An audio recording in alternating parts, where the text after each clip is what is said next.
നമസ്കാരം. അമേരിക്കയുടെ മർമ്മം നോക്കി തന്നെ ഇറാൻ വീണ്ടും അടിച്ചു. അതായത് കുവൈത്തിലേക്ക് ഒരു അറ്റാക്ക് ഇറാന്റെ ഭാഗത്തു നിന്നുണ്ടായി. കഴിഞ്ഞ ദിവസവും അത്തരത്തിലുള്ള ചില വാർത്തകൾ ഉണ്ടായിരുന്നു. എന്നാൽ അമേരിക്കയുടെ ഭാഗത്ത് നിന്ന് അല്ലെങ്കിൽ കുവൈത്തിന്റെ ഭാഗത്തു നിന്നുണ്ടായിട്ടുള്ള പ്രതികരണം എന്ന് പറയുന്നത് ഡ്രോണുകളും മിസൈലുകളും ഉപയോഗിച്ച് ഞങ്ങളെ ആക്രമിച്ചു, ആ ഡ്രോണുകളെയും മിസൈലുകളെയും ഒക്കെ ഞങ്ങൾ നിർവീര്യമാക്കി, ഞങ്ങൾക്കൊന്നും സംഭവിച്ചിട്ടില്ല എന്നുള്ള രീതിയിലായിരുന്നു. എന്തായാലും 5ഓളം അമേരിക്കൻ സൈനികർക്കും അതുപോലെ തന്നെ മറ്റ് ഇതര വിഭാഗങ്ങളിൽ പ്രവർത്തിക്കുന്ന ആളുകൾക്കും ഒക്കെ പരിക്കേറ്റു. 2 ഡ്രോണുകൾ ഏറെക്കുറെ അതിന്റെ കാര്യം തീരുമാനമായി എന്ന വാർത്തകളാണ് കഴിഞ്ഞ ദിവസം പുറത്തു വന്നത്. ഇപ്പോൾ വീണ്ടും അമേരിക്കൻ ബേസിന് നേരെ കുവൈത്തിലേക്ക് ഒരു ആക്രമണം നടത്തിയിരിക്കുകയാണ്. ഞാനിവിടെ ആദ്യം പറഞ്ഞു അമേരിക്കയുടെ മർമ്മം നോക്കി തന്നെ ഇറാൻ അടിച്ചു എന്ന്. യഥാർത്ഥത്തിൽ എന്തുകൊണ്ടാണ് അങ്ങനെ പറയാനുണ്ടായ കാരണം എന്ന് ചോദിച്ചാൽ, അമേരിക്കയുടെ പ്രതിരോധ സംവിധാനങ്ങൾ മൊത്തത്തിൽ ഒന്നുമല്ലാതായിട്ടുള്ള ഒരു സ്ഥലമാണ് കുവൈത്ത്. ഒരു പ്രതിരോധ സംവിധാനങ്ങളുമില്ല. നേരത്തെ യുദ്ധം നടക്കുന്ന സമയത്ത് ഇറാൻ തുടർച്ചയായി കുവൈത്തിലേക്ക് ആക്രമണം നടത്തിയിരുന്നു. ഏറ്റവും കൂടുതൽ അമേരിക്കക്കാർക്ക് പരിക്കേറ്റ, ഏറ്റവും കൂടുതൽ അമേരിക്കൻ വിമാനങ്ങൾ നശിച്ച, വെറുതെ സാങ്കേതിക തലകറക്കമൊക്കെ ഉണ്ടായിട്ട് ചില അമേരിക്കൻ വിമാനങ്ങൾ തലകുത്തി വീണ് തകർന്നു തരിപ്പണമായിട്ടുണ്ട്. അത്രമാത്രം സുരക്ഷാ സംവിധാനങ്ങൾ, പ്രതിരോധ സംവിധാനങ്ങൾ പാളിപ്പോയിട്ടുള്ള ഒരു അമേരിക്കൻ ബേസാണ് കുവൈത്തിൽ സ്ഥിതി ചെയ്യുന്നത്. അതായത് അമേരിക്കയുടെ ഒരു തട്ടിക്കൂട്ട് പെട്ടിക്കട എന്നൊക്കെ വേണമെങ്കിൽ പറയാം. അതിലപ്പുറം ഒന്നുമില്ല എന്നുള്ളതാണ്. അവിടേക്കുണ്ടായിട്ടുള്ള ആക്രമണങ്ങളൊക്കെ പ്രതിരോധിച്ചു എന്ന് അമേരിക്ക പറയുമ്പോൾ തലനാരിഴക്കാണ് ജീവൻ രക്ഷപ്പെട്ടത് എന്ന് അമേരിക്കൻ സൈന്യവുമായി ബന്ധപ്പെട്ടുള്ള ആളുകൾ തന്നെ പുറത്തു പറഞ്ഞിട്ടുണ്ട്. അതായത് ഏത് നിമിഷവും ഇറാന്റെ മിസൈലുകൾ എത്താം, ആക്രമണം നടക്കാം. അങ്ങനെ ഒരു ആക്രമണം ഉണ്ടായാൽ പൊടി പോലും ഇല്ല കണ്ടെടുക്കാൻ എന്ന അവസ്ഥയാണ് അവിടെ നിലവിലുള്ളത്. തകരത്തിന്റെ ഷീറ്റ് പോലും വെച്ച് മറച്ചിട്ടില്ല. ആകെയുള്ളത് അത്തരത്തിലുള്ള ചില മറകളാണ് അത്ര. വേറെ ഒരു പ്രതിരോധ സംവിധാനങ്ങളും കൃത്യമായിട്ട് അവിടെ പ്രവർത്തനക്ഷമമല്ല.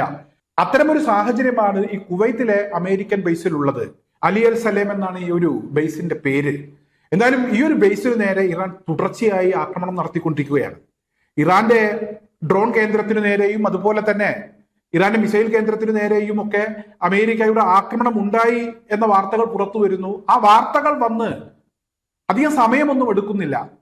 ആ സമയം എടുക്കുന്നതിന് മുമ്പ് തന്നെ ഇവിടെ ഇറാന്റെ തിരിച്ചടി ഉണ്ടാകുന്നു. എന്തായാലും ഇപ്പോൾ അമേരിക്കൻ പ്രസിഡന്റ് ഡൊണാൾഡ് ട്രംപ് പറയുന്നത്, നേരത്തെ ഇറാഖിൽ ഞങ്ങൾ നടത്തിയ ഒരു നീക്കം അത് മണ്ടത്തരമായിരുന്നു, ഇറാഖിൽ നടത്തിയ അധിനിവേശം മണ്ടത്തരമായിരുന്നു എന്നൊക്കെ പറയുന്നുണ്ട്. എന്തെങ്കിലുമൊക്കെ പറഞ്ഞ് തടിയൂരുന്നതിന് വേണ്ടി ഒരു ശ്രമം നടത്തുന്നു. ലോകത്തിന്റെ കണ്ണിൽ പൊടിയിടുന്നതിന് വേണ്ടി ഇറാനെ ആക്രമിച്ചു എന്ന് വരുത്തി തീർക്കുന്നു. ഇറാൻ സീരിയസ് ആണ്. ഇറാൻ കാര്യങ്ങളെ സീരിയസ് ആയി തന്നെയാണ് നോക്കിക്കാണുന്നത്. അമേരിക്കയെ സംബന്ധിച്ചിടത്തോളം അവരുടെ പ്രതിരോധം പാളിയ സ്ഥലം നോക്കി തന്നെ ഇറാൻ തുടർച്ചയായി അടിക്കുകയാണ്. അവിടുത്തെ അമേരിക്കൻ പൗരന്മാർ, അമേരിക്കൻ ഉദ്യോഗസ്ഥർ, സൈനികർ, ഇവരുടെയൊക്കെ ജീവൻ അപകടത്തിലാണ്. ഗൾഫ് മേഖലയിൽ ആകെ യുദ്ധം വ്യാപിപ്പിക്കുന്നതിന് വേണ്ടിയുള്ള നീക്കങ്ങൾ അല്ലെങ്കിൽ അതിനെക്കുറിച്ചുള്ള ആലോചനകൾ നടക്കുന്നു എന്ന വാർത്തകളും പുറത്തു വരികയാണ്. എന്തായാലും തൽക്കാലത്തേക്ക് ഒരു വെടിനിർത്തലുണ്ടായി, സമാധാനം തിരിച്ചു വരും, സമാധാനം ശാശ്വതമായ ഒരു സമാധാനം ഉണ്ടാകും എന്നൊക്കെ പ്രതീക്ഷിച്ചിരിക്കുന്ന സമയത്ത് വീണ്ടും ഒരു യുദ്ധത്തെക്കുറിച്ച് ഇറാൻ ആലോചിക്കുന്നു. തടി തപ്പുന്നതിനു വേണ്ടി, തൽക്കാലം രക്ഷപ്പെടുന്നതിന് വേണ്ടിയുള്ള ചില ട്രിക്കുകളൊക്കെ ട്രംപും പ്രയോഗിക്കുന്നു. എന്തായാലും ആ ട്രിക്കുകളൊന്നും വേണ്ട രീതിയിൽ അങ്ങ് ഗുണം ചെയ്യുന്നില്ല, തിരിച്ചടി ഇങ്ങനെ കിട്ടിക്കൊണ്ടിരിക്കുന്നു എന്ന വാർത്തകളാണ് പുറത്തു വരുന്നത്. ഇറാനെ സംബന്ധിച്ചിടത്തോളം അവർ പൂർണ്ണമായും ആത്മവിശ്വാസത്തിലാണ്. അവരുടെ മുൻ പരമോന്നത നേതാവ് ആയത്തുള്ള അലി ഖംനായി, അദ്ദേഹത്തിന്റെ യാത്രയയപ്പ് ചടങ്ങ്, അദ്ദേഹത്തിന്റെ അന്ത്യകർമ്മങ്ങൾ അത് ഏതാനും സമയത്തിനകത്ത് നടക്കും. അതിനുവേണ്ടിയുള്ള ഒരുക്കങ്ങൾ ഇറാനിൽ നടക്കുന്നു എന്ന വാർത്തകളൊക്കെ പുറത്തു വരികയാണ്. അതായത് അവർക്ക് ആത്മവിശ്വാസം ഉണ്ടായിരുന്നില്ല. കൂടുതൽ ആളുകൾ കൂടിയാൽ അവിടേക്ക് ഒരു അമേരിക്കൻ ഇസ്രായേൽ ആക്രമണം ഉണ്ടാകുമോ എന്നൊക്കെയുള്ള ഭയം ഉണ്ടായിരുന്നു. എന്തായാലും പ്രതിരോധ ശേഷി അത് ശക്തിപ്പെടുത്തിയതിനു ശേഷം, പൂർണ്ണമായും ആത്മവിശ്വാസം കൈവരിച്ചതിനു ശേഷമാണ് അവർ ആ ഒരു അന്ത്യകർമ്മങ്ങൾക്ക് ഒരുങ്ങുന്നത്. അതായത് ആയത്തുള്ള അലി ഖംനായിയുടെ അന്ത്യയാത്രക്ക് വേണ്ടിയുള്ള ഒരുക്കങ്ങളൊക്കെ, നീക്കങ്ങളൊക്കെ ഇപ്പോൾ അവർ നടത്തിക്കൊണ്ടിരിക്കുന്നത്.